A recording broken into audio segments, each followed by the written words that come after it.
করলেন? কেন আমারে ভুলে গেলেন? নবীজি কান্না শুরু করছে।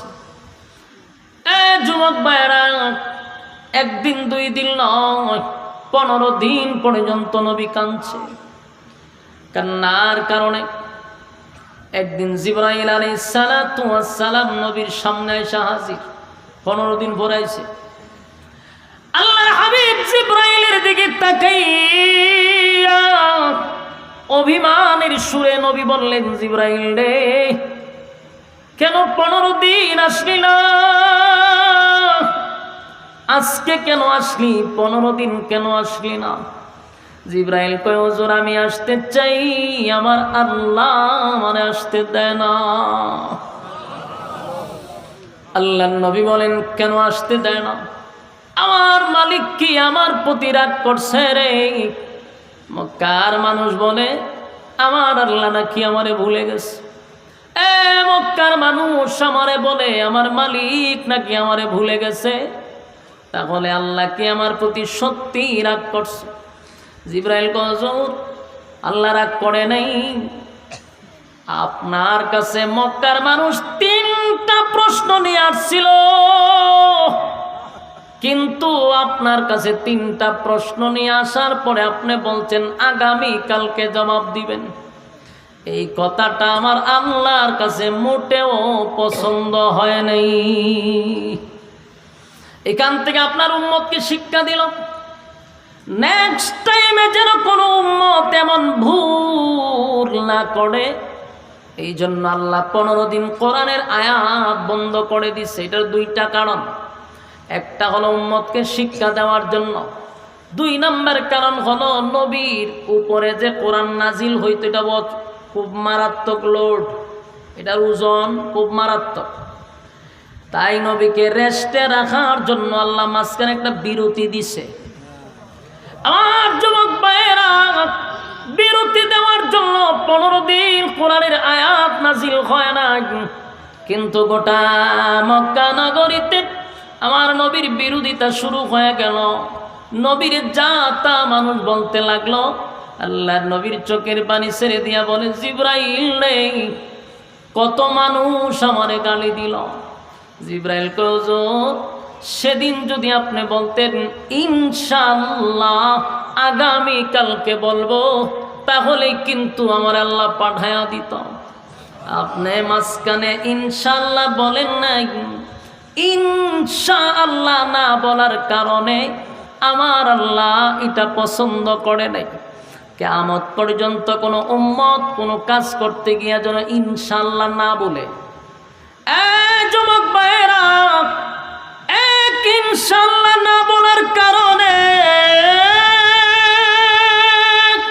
আমার নবী 15 দিন পর্যন্ত কাঁদল রে, 15 দিন পর্যন্ত কাঁদল। এই জন্য কোন উম্মত যদি আমরা আগামীকালকে ডাকা যাব, কি বলবো? ইনশাআল্লাহ আগামীকালকে ডাকা যাব, ইনশাআল্লাহ মাহফিল শেষ করে বাড়িতে যাব, ইনশাআল্লাহ আমি খানা খাবো।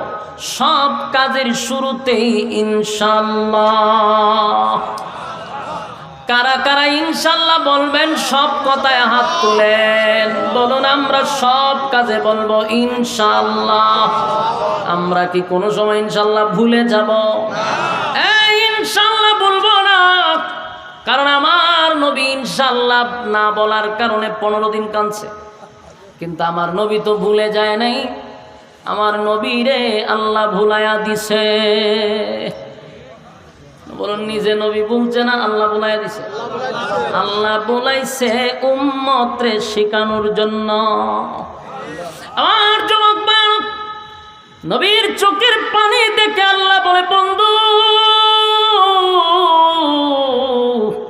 কাইন্নাল্লাহ, আপনার চোখের পানি আমি আল্লাহ বরদাস্ত করতে পারি না। 15 দিন আপনার কলিজায় দারুণ ব্যথা লাগছে। মানুষ আপনারা নিয়ে সমালোচনা করছে, মানুষ আপনারে গালি দিছে। গো নবী, জানি আমি আল্লাহ সব জানি, তাই সান্ত্বনা দেওয়ার জন্য সূরা দুহা নাজিল করছে। সূরা দুহা নাজিল হওয়ার কারণটা বুঝতেছেন? 15 দিন আয়াত বন্ধ হওয়ার পরে যেই সূরা নাজিল হয়েছিল সূরা দোহা, আর এই হলো সূরা নাজিল হওয়ার শানে নজর। নাজিল হওয়ার কারণটাই হলো এটা, আল্লাহর নবী 15 দিন কান্নার পরে সূরা দোহা নাজিল করে আমার আল্লাহ 2টা কসম করছে। বলুন কয়টা? 2টা কসম করিয়া আল্লাহ রাব্বুল আলামিন বন্ধুরে সান্ত্বনা দিছে। শুধু সান্ত্বনা দেয় নাই রে, আমার নবীর আল্লাহ খুশি করছে। সুবহানাল্লাহ। আল্লাহ এই সূরার শুরুতে 2টা কসম করছে। ওয়াদ-দুহা, দিনের আলোর কসম, ওয়াল-লাইলি ইযা সাজা, রাতের অন্ধকারের কসম। 2টা কসম। তাফসীর কারকরা বলেন এই ওয়াদ-দুহার আরেকটা ব্যাখ্যা আছে, ওয়াল-লাইলি ইযা সাজার আরেকটা ব্যাখ্যা আছে রে। ওয়াদ-দুহার আরেকটা ব্যাখ্যা হলো নবী আপনার সুন্দর উজ্জ্বল চেহারার কসম। ওয়াল-লাইলি ইযা সাজার আরেকটা ব্যাখ্যা হলো নবী আপনার কালো চুলের কসম। সুবহানাল্লাহ। আল্লাহ বলেন ওয়াদ-দুহা ওয়াল-লাইলি ইযা সাজা মা ওয়াদ্দা'আকা রাব্বুকা ওয়া মা ক্বালা ওয়ালাল-আখিরাতু খায়রুন লাকা মিনাল উলা ওয়ালাসাউফা ইউ'তিকা রাব্বুকা ফাতারদা। আল্লাহ বলেন ওয়াদ-দুহা, দিনের আলোর কসম। এখানে কয়টা ব্যাখ্যা? 2টা ব্যাখ্যা। ওয়াদ-দুহা দিনের আলোর কসম, ওয়াদ-দুহা নবীর সুন্দর চেহারার কসম, ওয়াল-লাইলি ইযা সাজা নবীর কালো চুলের কসম। তার মানে নবীর সৌন্দর্য নিয়ে আল্লাহ কসম করছে। 2টা কসম করে আল্লাহ বলেন মা ওয়াদ্দা'আকা রাব্বুকা ওয়া মা ক্বালা। আল্লাহ বলেন বন্ধু 2টা কসম করে বললাম, সুন্দর চেহারার কসম, কালো চুলের কসম। মা ওয়াদ্দা'আকা রাব্বুকা ওয়া মা ক্বালা, আপনার রব আপনারে ভুলে নাই। আপনার রব আপনারে ভুলে নাই, ভুলতে পারে না, ভুলে নাই, ভুলবে না, ভুলতে পারে না। বন্ধু আপনারে আমি ভুলি নাই। মা ওয়াদ্দা'আকা রাব্বুকা ওয়া মা ক্বালা, আপনার রব আপনাকে ভুলে নাই, আপনারে মহব্বত করে।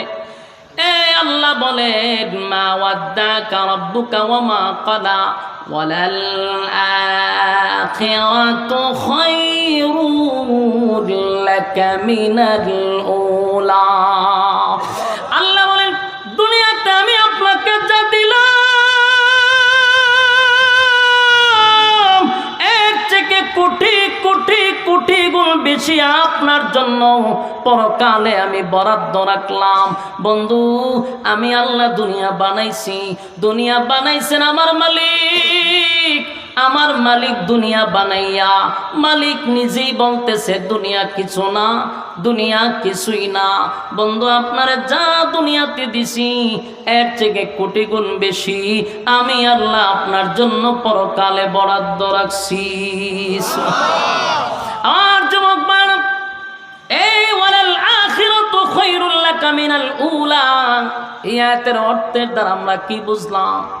যিনি দুনিয়া বানাইলেন সেই মালিকই বলতেছে দুনিয়া কিছুই না। আল্লাহ বলেন দুনিয়া কিছুই না বন্ধু, আপনার জন্য এর থেকে বেশি আমি বরাদ্দ রাখছি। সুবহানাল্লাহ। ওয়ালাল আখিরাতু খায়রুল লাকা মিনাল উলা, আল্লাহ নিজেই বলছে আমি এর চেয়ে বেশি আপনার জন্য রাখছি। ওয়ালাসাউফা ইউ'তিকা রাব্বুকা ফাতারদা, এরপরে আয়াত আল্লাহ বলেন ওয়ালাসাউফা ইউ'তিকা রাব্বুকা ফাতারদা। বন্ধু অচিরেই অচিরেই খুব শীঘ্রই আপনাকে আমি খুশি করব। সুবহানাল্লাহ। এই আয়াতের ব্যাখ্যা তাফসীর কারকরা বলেন আমার মালিক ওয়ালাসাউফা ইউতিকা রাব্বুকা ফাতারদা। এই আয়াত দিয়ে আল্লাহ কি বুঝাইলেন? শীঘ্রই আপনার বন্ধু আপনাকে খুশি করবে। তার মানে দুইটা ইঙ্গিত পাওয়া যায়, একটা হলো মক্কা বিজয় আর একটা হলো মেরাজের রজনী। আল্লাহ মেরাজের রজনীতে 7 আসমান টপকাইয়া বন্ধুরে আরশে আজিমে নিয়া বন্ধুরে বন্ধুর পাশে বসাইয়া বন্ধুর সঙ্গে বন্ধুর সাক্ষাৎ। এটা হতে পারে দুইটা কারণ। وَلَسَوْفَ يُعْطِيكَ رَبُّكَ فَتَرْضَى। যুবক ভাইরা, মুরব্বী বাবারা, কথাগুলি একটু দিলের কান লাগায় শোনেন। আমি জানি এই ওয়াজ আপনাদের এলাকায় চলে না, ভালো ফান না, আমি জানি, কারণ এক এক জায়গায় এক এক রকম ওয়াজ। কোনো জায়গায় বেশি গিচ্ছা কাহিনী চলে, যত কাল্পনিক গল্প পাবলিকের সামনে বলা যায় তত পাবলিক খুব আনন্দিত হয়। বক্তা একটাই যে খান দায় হুতায় এলেছে, কিন্তু এটা যে গাঁজাখুরি কথা কতগুলো শোনাইছে, কোরআনের একটা আয়াত নাই, সবগুলা কাল্পনিক গল্প এরম বক্তায় আপনারা খান্দায় যায়। কিন্তু কোরআনের কথাগুলি একটার পর একটা আয়াত দিয়ে বুঝাইতেছি, একটার পর একটা মানুষ উঠতেছে, মানে এটি মজা লাগে না। আমি পাবনাতে বেশি প্রোগ্রাম করতাম একটা সময়, তো পাবনাতে গেছি, পরে আমার মানুষের হুজুর এই ওয়াজ চলবে না, তাফসির খাইবে না, আপনি গল্প বলেন, হৃদয় বিদারক। আমি বললাম যে গাঞ্জাগুড়ি গল্প আমার জীবনে কোনো মাহফিলে বলিও নাই, আমার দ্বারা এখানে ওয়াজ করা সম্ভব না। এই ভাবনা জীবনে লে সারলাম, খুব ডিমান্ডে আমার নিত, কিন্তু এর আগের যে বক্তা আনতো তাহার আড়াইতে ইচ্ছা কাহিনী করতো আর খান্দাইতো হাসাইতো, আমি পারি না। আমার প্রতিটা আলোচনা আমি কোনো না কোনো একটা বিষয়ের ভিতরে আমি অল্প এলেমের মানুষ বোঝানোর চেষ্টা করি, কিন্তু সব অঞ্চলে ওয়াজগুলা খায় না। আমাদের সিলেটের একটা মজা কি জানেন? সিলেটে আপনি প্রোগ্রাম করতে যাবেন তো পোস্টার আপনার বিষয় দেওয়া থাকবে। আমরা ওই এলাকার মানুষ, বিষয় ছাড়া কোনো আলোচনা আপনাকে বসতে দিবে না। আয়াত নাম্বার লেখা থাকবে, এই আয়াত থেকে এই আয়াত হলো আপনার ওয়াজ। আমরা এইভাবে করতে করতে অভ্যস্ত হয়ে গেছি, তাফসিরের হাইসিয়তে যতটুকু পারা যায় বলার চেষ্টা করি, কিন্তু এই ওয়াজ তোরে ভাই সব পাবলিকও খায় না। আমি বইছি পত্রিকা 1 2 জন 3 জন করে উড়ে, খালি উড়ে। এখন যদি আমি মনে করেন সাপের গিচ্ছা কইতাম, ব্যাঙের গিচ্ছা কইতাম, তাহলে কিন্তু আমিও খান দিতে পারলাম। এগুলা বইলা 4 পয়সার কোনো ফায়দা হবে? হ্যাঁ, কথা কর না তো। সারা রাত তোমার শুনলেন ব্যাঙের গিচ্ছা, সাপের গিচ্ছা, তো লাভটা কি হলো? আমার কম বেহুদা সময়টা নষ্ট করলেন। আর এখানে যে বইছেন কোনো কিছু না বুঝেন, প্রতিটা আয়াত না বুঝেন, একটা অক্ষরে কইরাও 10টা নাকি আপনার অ্যাকাউন্টে জমা হচ্ছে, প্রতিটা অক্ষরে 10টা করে নাকি জমা হচ্ছে। এরপরে যদি ভালো না লাগে বুঝবেন কপাল পুড়ে গেছে আপনার, আপনি কোরআনের আলোচনা শোনার যোগ্য নয়, গিচ্ছা শোনার যোগ্য। তাহলে ওই গিচ্ছা অন্যান্য বক্তা আছে, এদের সামনে বসবেন, কাল্পনিক গাঁজা করি কথা বইলা বইলা পুরা মাহফিলগুলারে দিছে একবার 12টা বাজে। আল্লাহ আমাদেরকে এই সমস্ত লোকদের কাছ থেকে হেফাজত করে গান। এক কথা কি মনোযোগ দিতেছেন? এই সূরার শুরুতে 2টা কসম। এখন 2টা কসম করে আল্লাহ কি বললেন? যে আমি আপনাকে ভুলি নাই। মূল কথা হলো, কেউ যদি আপনার সঙ্গে অভিমান করে, আপনার সাথে যদি বন্ধুত্বের রাগ হয়, বন্ধুদের সাথে বন্ধুর অভিমান হয়, তখন রাগ ভাঙানোর জন্য যা যা করা দরকার মানুষ তা করার চেষ্টা করে। ঠিক এই প্রতিটা আয়াতের দিকে আপনি লক্ষ্য করে দেখেন, আল্লাহ নবীর আল্লাহ খুশি করার জন্য প্রতিটা আয়াতে কি পরিমাণ কথা বলছে। প্রতিটা আয়াতেই ছিল নবীরে শুধু খুশি করার জন্য। আপনি আয়াতের দিকে একটু লক্ষ্য করেন, ওয়াদ্দুহা মানে সূর্যের আলোর কসম, আপনার চেহারার কসম। ওয়াল্লাইলি ইযা সাজা আপনার চুলের কসম। মা ওয়াদ্দাকা রাব্বুকা ওয়া মা ক্বালা আপনার রব তো আপনাকে ভুলে নাই। কসম কসম, আপনার রব আপনাকে ভুলে নাই। তার মানে নবী দুঃখিত ছিল, মানুষ বলছিল যে আপনাকে ভুলে গেছে, আল্লাহ কয় কসম কসম ভুলি নাই। এরপর আয়াতে কয় ওয়ালাল আখিরাতু খায়রুল লাকা মিনাল উলা, বন্ধু দুনিয়ায় যা দিছি এর থেকে কোটি গুণ পরকালে বরাদ্দ রাখছি। এরপর আয়াতে বলে ওয়ালা সাউফা ইউতিকা রাব্বুকা ফাতারদা, অচিরেই শীঘ্রই আপনাকে খুশি করব। আচ্ছা, এই যে আয়াতগুলি শুনলেন, প্রতিটা আয়াতে কি বোঝায়? নবীরে খুশি করা, কথা হয় না?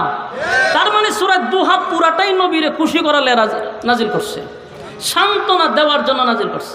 আল্লাহ বলেন ওয়ালা সাউফা ইউতিকা রাব্বুকা ফাতারদা, খুব শীঘ্রই আপনাকে আমি খুশি করব। এরপরে কি বলেন?